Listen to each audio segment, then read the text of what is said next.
Well, good morning.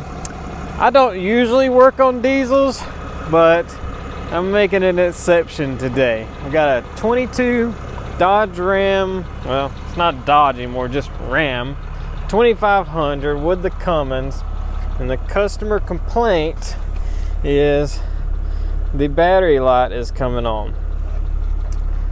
And it appears to be charging. We look on the scan tool here, you can see it tells us we got 14.15 volts. We do have a lot of codes though. Let's see what's going on with this thing.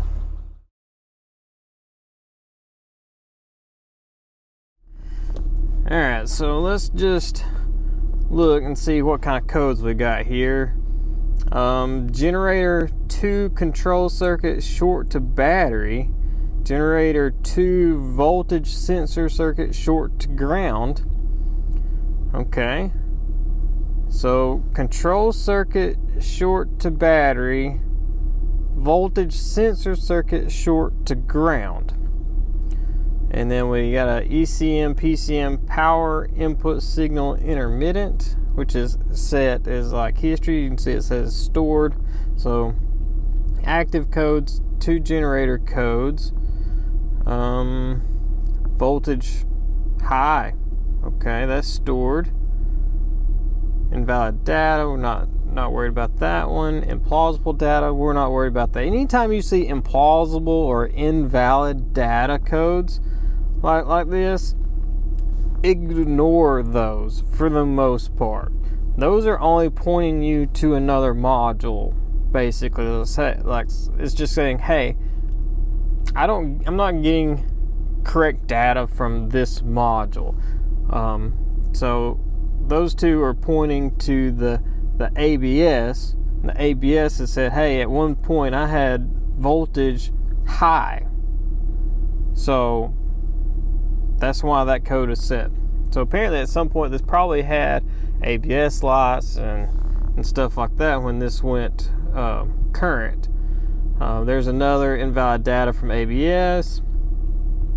Battery voltage low, and then invalid data. That's in the telematics. And then HVAC, invalid data received from the BCM. The BCM doesn't currently have any code set. So the only thing that's set as current right now is this generator 2 control circuit short to battery and generator 2 voltage sensor circuit short to ground. So that's the two we're going to focus on and see if we can figure out what's going on with this thing.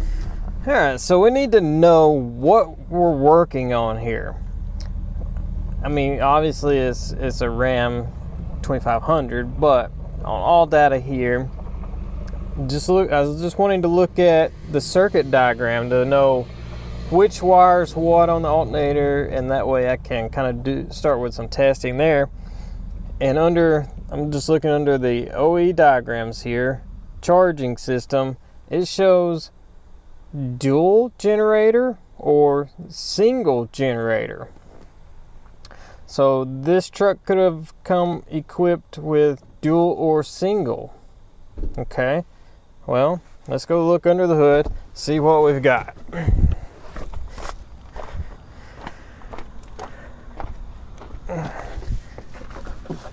Gotta climb up here. So we got our drive belt there, and on this side, I'm guessing this is high pressure fuel pump. I don't really know much about Cummins, but I kind of feel like that's the high pressure fuel pump. That looks like a power steering pump down there. And on the other side here, we got stuff in the way, but we've got an alternator there. And can I see anything else? There's a AC compressor down there, and then just some tensioners, pulleys, and water pump. So single generator. All right, now I'm kind of a little confused though, because the code description that we had Let me get my phone open back up here where I can read the code again that we had on my prescan. Was a P1209 generator 2 circuit. We've only got one alternator, but we're setting a code for a second one. So now I'm a little confused. So let's just search this code. If things can work right here. Generator 2 control circuit short to battery, and we could read this if we wanted to. I just want to look at possible causes real fast. Generator 2 is listed as a possible cause. So where's generator 2? Let me see if we've got a thing here that shows us like if we wanted to replace the generator 2, like a link to it. Try to get some better pictures here.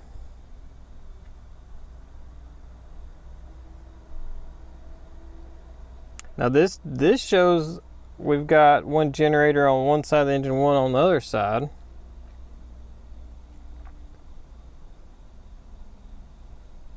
I don't know if this is supposed to be the main generator or the generator 2. I would think if you've got one generator, why would you set codes for generator 2? That doesn't make a whole lot of sense to me. But that is clearly showing on the driver's side of the engine, because in this picture, that's the power steering pulley reservoir, or the power steering pump reservoir.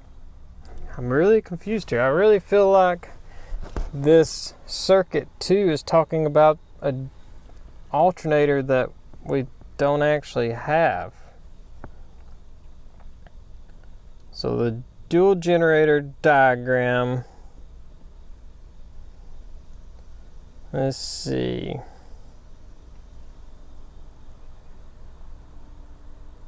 Got battery, sensor, battery right. There's generator and generator. So they just call them both generators on here. And they've got similar colored wires. One is a brown with gray. Those are on both alternators are the generator field control. And then we got generator sense and generator voltage sensor 2.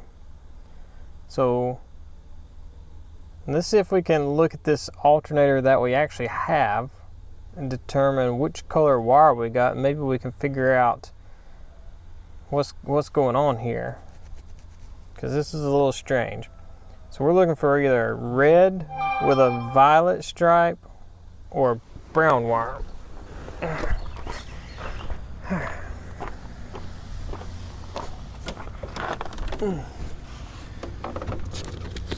Okay, that's got a red with a stripe on it.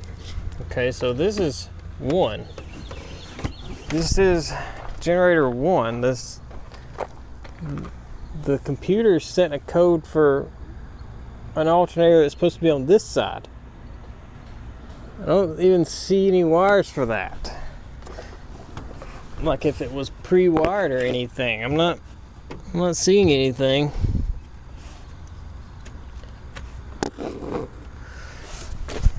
Let's read some description of these codes and see if it's actually wanting us to test the wires going to the alternator that we're missing.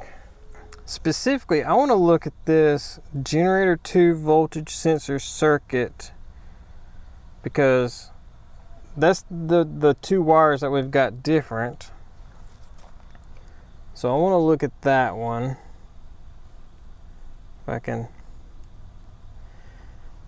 get all data to work. I don't know what all data did to their update, but the search bar does not work great on touchscreens for some reason. At least for me. I don't know if it's just me. So let's look at that P1240.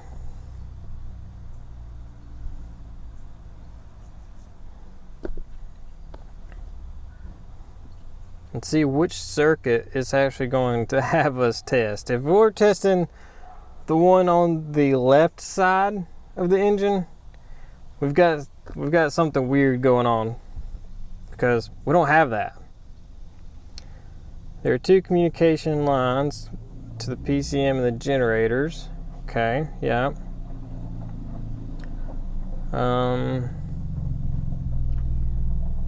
So we got Gen 1 and Gen 2 if you've got dual charging.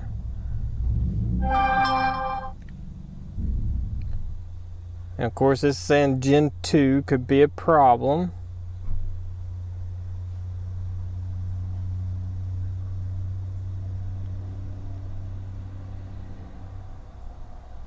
So isolate and check generator voltage sensor 2 circuit for short to ground. We don't have that. We've definitely got something weird going on here. Let me do some research and I'll come back with a game plan. I know this beeping's gonna be a little annoying.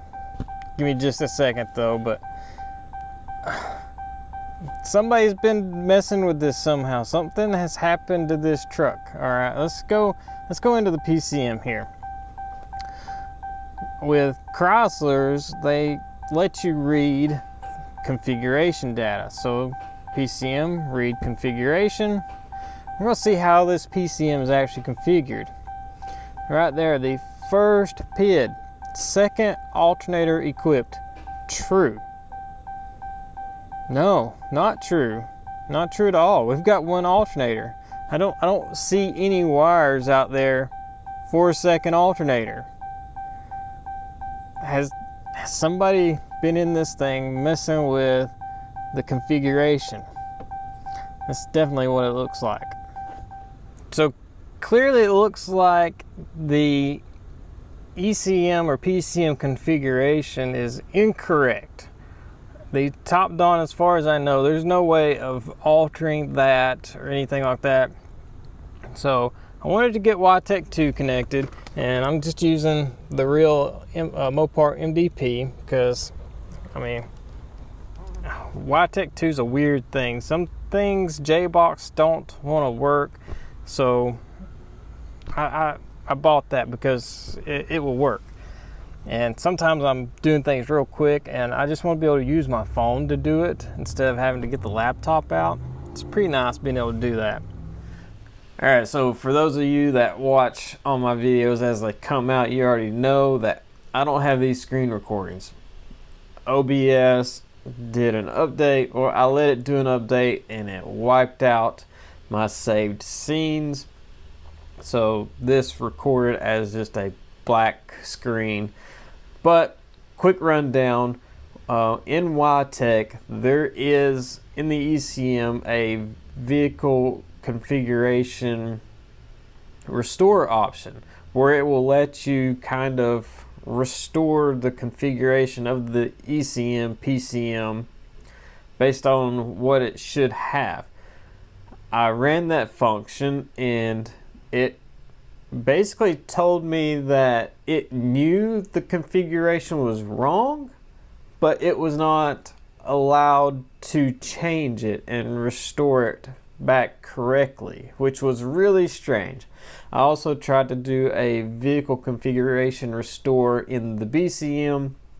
That one did go through, completed just fine, but didn't actually change anything. I then tried to rerun the PCM configuration restore again, and same thing. It wouldn't do anything. Give me this error where it looked like it knew something was wrong or different.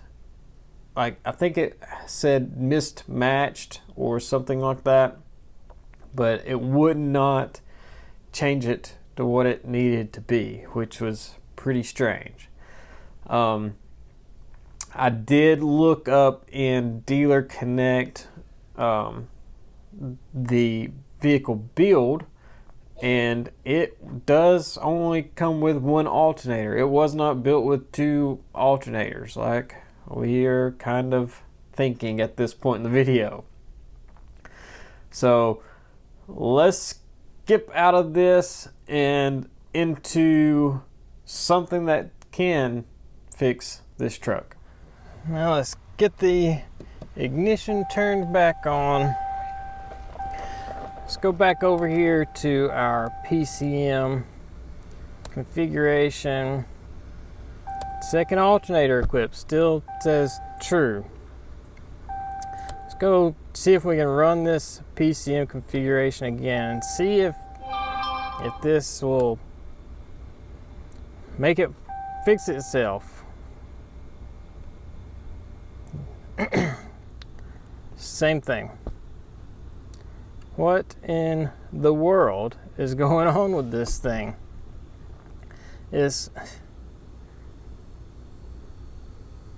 not making any sense. We've clearly got configuration wrong. Like, this thing did not have an alternator here.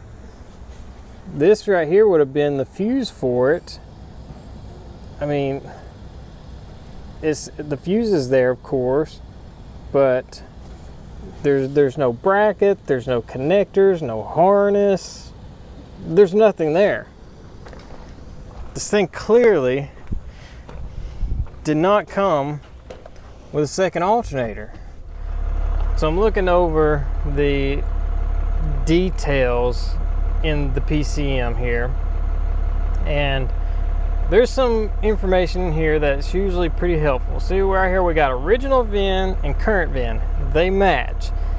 Chances are it's not been a used module put in this unless it was cloned. Okay.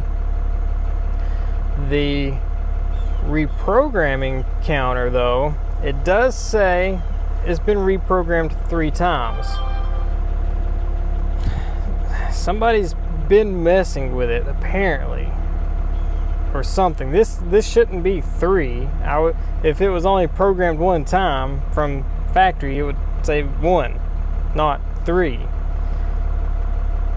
So I'm pretty confident somebody has been in this thing messing around with the configuration and things for some reason or another. It's my job now to try to fix it.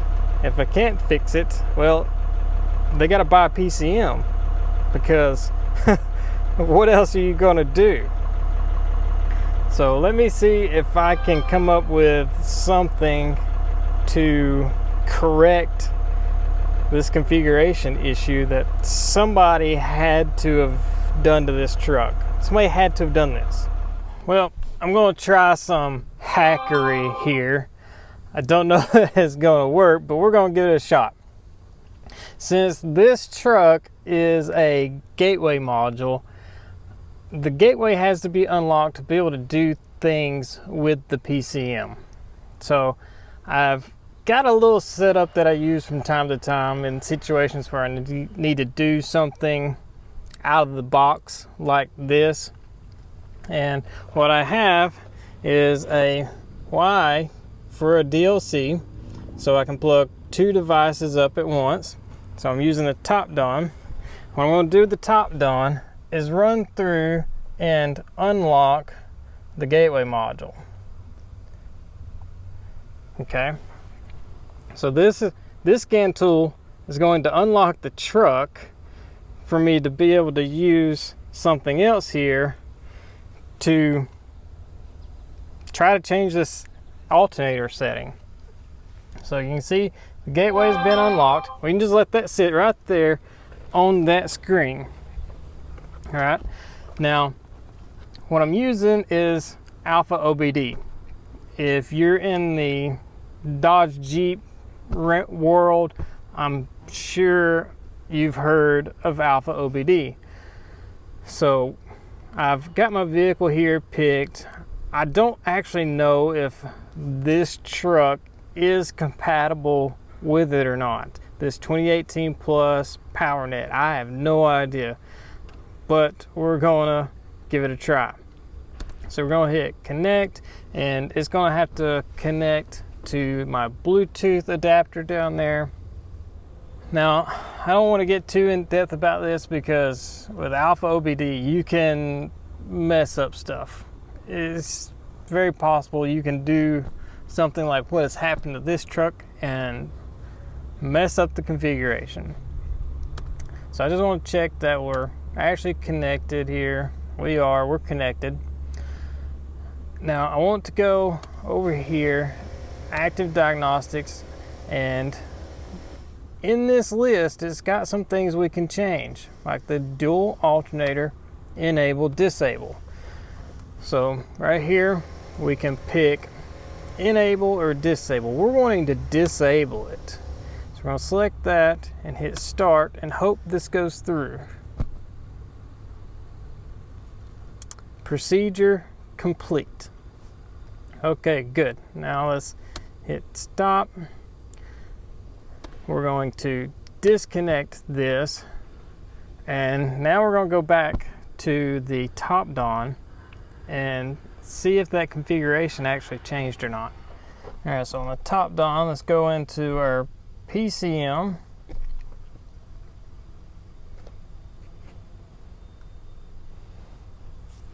And we're going to read the fault code. We could still have codes set. We do. Let's go clear these codes. Yes, engine can't be run, of course. Codes cleared. Let's read fault codes again. So no codes. Now let's read the configuration. Second alternator equipped false.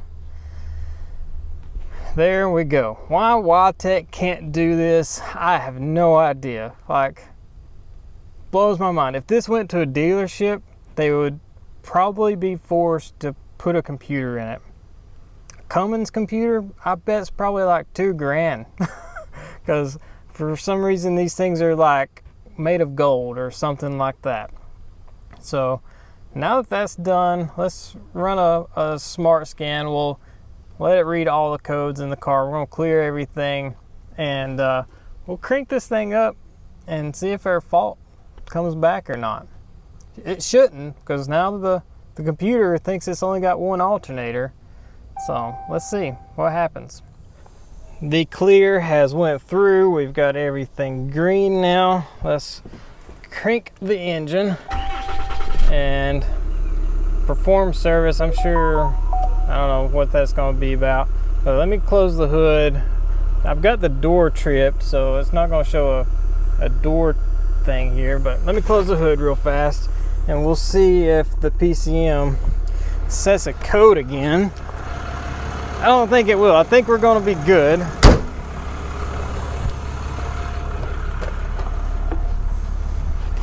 So no light yet. Let's go back in the engine computer here. We'll rescan it again and see if anything's in here. No codes.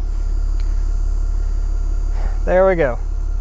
That's a diag and a hack fix for somebody hacking the truck, doing things they shouldn't be doing. If you found this interesting, hit the subscribe button, hit the like button. Thanks for watching, everybody. We'll see you guys later.